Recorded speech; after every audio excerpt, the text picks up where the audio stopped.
गुरुचं नक्षत्र परिवर्तन होत आहे, ते पुनर्वसू नक्षत्रामध्ये जात आहेत. येणारे 10 महिने पुनर्वसू नक्षत्रामध्ये गुरु प्लॅनेट असणार आहे.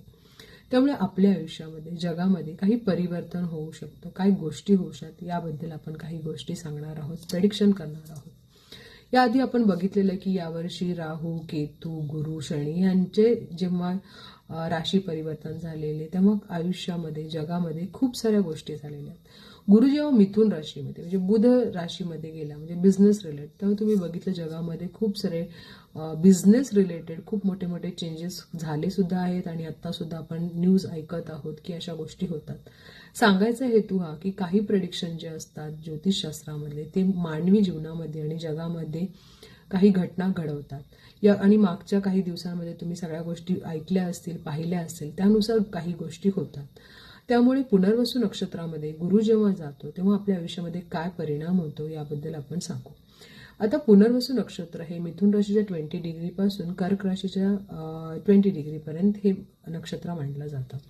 जेव्हा आता पुनर्वसूचा जेव्हा तुम्ही अर्थ बघा तर पुनर्वसू म्हणजे पुन्हा स्थापित होणे किंवा पुनर्वसू पुन्हा बसणारं असं हे नक्षत्र आहे. आणि गुरु त्यात आहे म्हणजे रक्षण करणारे, म्हणजे गुरु नेहमीच आपलं रक्षण करणारे आहेत. पण जेव्हा गुरु हे या नक्षत्रामध्ये जातात तेव्हा काही स्वभावांमध्ये चेंज होतो. राशीनुसार आपण प्रेडिक्शन करूच, पण राशी प्रेडिक्शन पेक्षा सगळ्यात महत्वाचं असतं की काय आयुष्यामध्ये घडणार आहे. तर सगळ्यात महत्वाचं आता काही गोष्टी अशा घडतील ज्यानुसार काय आपल्याला काही लोकांना ग्रीडी म्हणजे स्वार्थी भावना निर्माण होईल. कुठलीही गोष्ट हवी आहे यासाठी तुम्ही प्रयत्न कराल, कुणाचा हक्क घेण्याचा प्रयत्न कराल.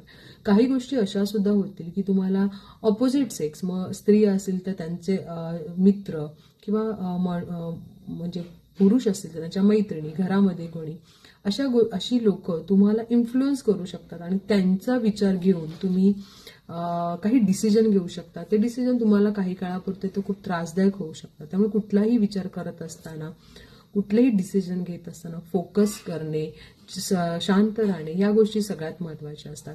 त्याचबरोबर एक लक्षात ठेवायचं आहे की काही चांगली लोक असतात जी मनाने फार चांगले असतात. कधी कधी तुम्ही त्या लोकांशी भांडण करू शकता. म्हणजे थोडक्यात असं की दैवी शक्ती लोकांना असते, देवाचा हात त्यांच्यावर असतो. अशा लोकांशी फाईट करणं किंवा त्यांच्याशी तुम्ही पंगे घेणार असाल तर तुम्हाला याचा फार त्रास होऊ शकतो. त्यामुळे कुठलीही गोष्ट रागात करू नका, कुठलंही डिसिजन घेताना ग्रीडी होऊ नका आणि कुठलीही गोष्ट करत असताना विचारपूर्वक शांत बसून डिसिजन घ्या, तरच तुम्हाला हा फायदा होईल. आता हे कुणासाठी चांगलं आहे, कुठल्या क्षेत्राच्या लोकांसाठी, जे ट्रॅव्हलर आहेत, जे धार्मिक स्थळांची जास्त ट्रिप करतात,